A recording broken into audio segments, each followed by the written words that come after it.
ah mbokk mi jaaxle jeex na ci wàllum néew kàttan ak Royal King Honey da koy saafara daar bépp gàllankoor boo am ci néegum sëy moo xam da ngaa foowee sa bopp wala sax mu dab la stress tax lal bi doo ca yàgg jëlal Royal King Honey mu roof la kàttan gu tar da ngay yàgg muy gën a neex bu fekkeet mag moo waral nga amee impuissance nee naa la jël ko rek daal di dellu ci say 18 ans dina la musal tim ci maladie cardiovasculaire nee naa la lépp ñoo ngi ko defaree ci lem ak gàncax amul benn effet secondaire jokkool ak ñoom ci numéro yi 78 922 00 00 foo mën di nekk ci biir réew mi ak ci bitim réew ñu wan la nan la ak naka la kon nag ñàkk koo jëfandikoo daal wóoru Royal King Honey mooy buuru garab yi.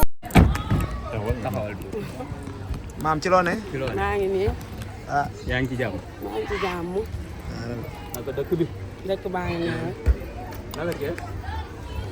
may doo ko. moom démb daa toj bi ba pare lépp ngeen. mais maam sañseeti nga. ah ñuy wax sañseeti nga. sañseeti naa. waay couleur rose bi dama nga ko génne. oyofal nii rek. mais man li ma jaaxal xanaa semaine bi moom rose moo. waaw Rose moo xew na Viviane moo woote xale yi Rose. te dañuy waaj a dugg si décembre moo tax ñuy Rose rek. mais tey ñu gis Ndeye Ndiaye xewle.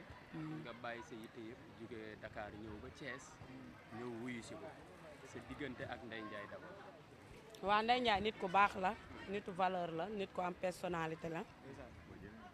man ak moom dañoo xamante mais TikTok moo tax ñu xamante ma ko daan suivre mu nekkoon ku ma neex après ñu dem man ak moom ba am réaction mu nekk lu rafet a rafet ma kontaan ci bu baax a baax mu nekk nit ku baax ma xewlee man ku ne xam na ni Serigne Fallou laa bëgg ku ne xam na ni Serigne Fallou laa yaakaar ma xewle bisu Serigne Fallou mu daal di bàyyi lépp lu mu jàpp daal di ñëw daal di may fekk si bisu Serigne Fallou bi kon tey bu amee doom ji gane si àdduna mu nekk lu neex a neex damay ñëw ma bokk ak moom mbégte bi. mais ñu gis maam Ndiaye démb ci Viviane bi. maam dellusiwaat am 5 ans. Cheikh Titi moom yor nunu sam ñëw di def lu ko saf ci kaw scène bi saa yu ñu xaaree maam rek bu ñëwee feneen lay fël. waaw damay wan ni sénégalais yi man damaa complet. waaw nit boo nee artiste nga wala dara nga da ngay complet man foo ma woo dama lay wuyu. su ma woowee ci ay jàng ma ñëw wuyu la ci ay jàng loo ma woo daal ma wuyu la ci bu dee sant lépp rek dama la ci wuyu. waa gàmmu gi gis nañ ko. tamit nga ñëw fële ci Tiwaawoon kër Aziz Ndiaye gis nañ la nga fa def. mu jàll nag mu jul polémique bu rëy. Sénégal ku nekk di wax noo dunde loolu. ah dañuy sant yàlla rek julli ci yonent bi.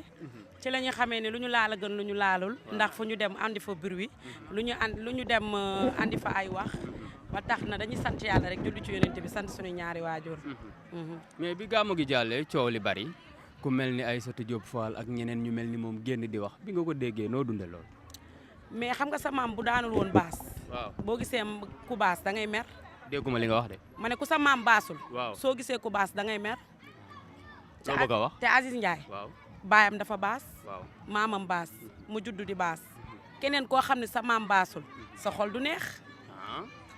kon wax ji xol bu naqari nga ko jàppe xol bu naqari la parce que lu baax gàmm ñëw nga sant yonent bi màggal ñëw nga sant Serigne Touba Mbacke yow nga ne lu tax nit ñi di ko sant kon yow doo nit ku baax ndax ñooñu ku leen santul doo nit parce que ñun amuñu lu dul baatu laa ilaaha illallaah te ñun bu ñu ñëwee ci sunu gàmm muy guddi yonent bi lu ci waay am boo ko ci defee dagan na ñu ñëw ci bisu Serigne Touba lu ci waay am boo ko defee dagan na kon yaakaar naa ni bis yu sell yooyu nit waru koo xool ba di ci critique doomu aadama naan da nga war a def lii wala da nga war a def nii moo tax ma ne ku baayam baasul rek mooy mer. mu mel ni Mame Ndiaye day dund jalousie c'est parce que gis nañ saa yu mel nii jàllee rek ñu attaqué ko di dal ci kawam lan mooy problème mu Mame Ndiaye ak ñenn. waaye mbaa yëg nga ni man ku may attaqué da ngaa ñàkk jom. ndax lan. man daw ma dara daw ma daali démb daw ma daali tey daw ma daali Masaya. ku ma attaqué da ngaa ñàkk jom waaye man. waaw ku ma attaqué da ngay dégg. ndax daw ma dara ragalu ma ci réew mi laa dëkk fii laa juddoo du ma fi kes ki sa paat du ma fi sekk c'est-à-dire. dara wàccewu ma fi oto bi wàccewu ma fii laa dëkk fii laa juddoo. ku ma wax lu ma tey añ doo reer. ndax moom tey moom xam naa ko ni añut. ndax ba ma xëyee wax démb. dama koo tontu vite fait. moom dama ko may dara. yi nga ko tontu seetlu nga ko. bomb yi dal na de. dalagul comme neen dafa réew te ku wax mu yóbbu la police moom moo am droit wax te kenn du wax. waaw. ku mu yóbbu waaye yow police. police pas nguur gi jeex na mais police nekkalu fi kenn ñëpp la fi nekkal yow nga réew toog ci plateau di wax lu la saf nga ne ku ma tontu ma yóbbu la police ma ne ko baayam moomul police moom réewul ndax moom réewande yi mu réew yooyu daa xewi ñu réewande yu njëkk yooyu dafa xew ñu réewande yu bees la ndax réewande yu bees yi dafa fekk volet am lépp am suus am lépp am kon moom réewul nee naa ko moom réewul xam nga lu tax réewul tant que dayul ci plateau réewul te ñu dañoo day fi ñuy toog lay la ndànk Mame Ndiaye national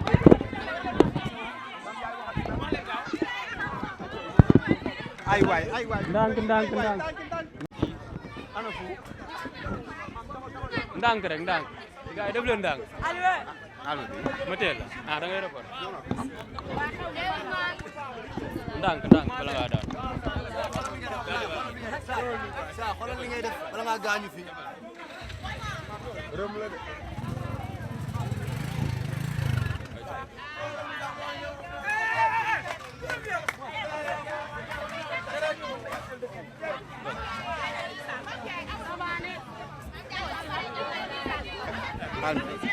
teel micro yi wala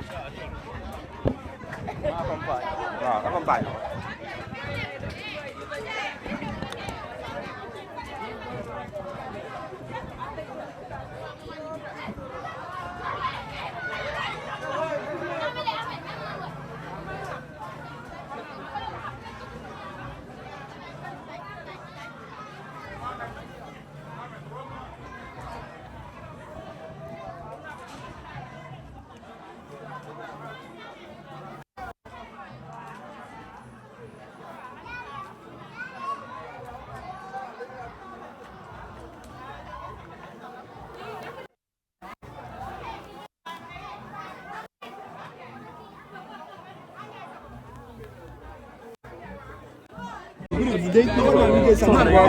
man lii la gën a bañ di zoom kanam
leen ko ventiler bi tuuti mu laal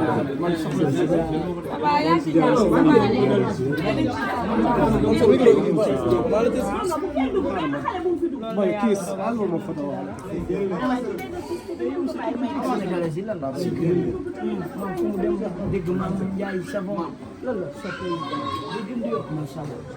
waaw loolu yàlla moo ko def dañ koy sante yàlla bu baax parce que loolu yombul foo dem rek nit ñi bëgg la loolu yàlla moo koy def ci nit kenn mën ci dara.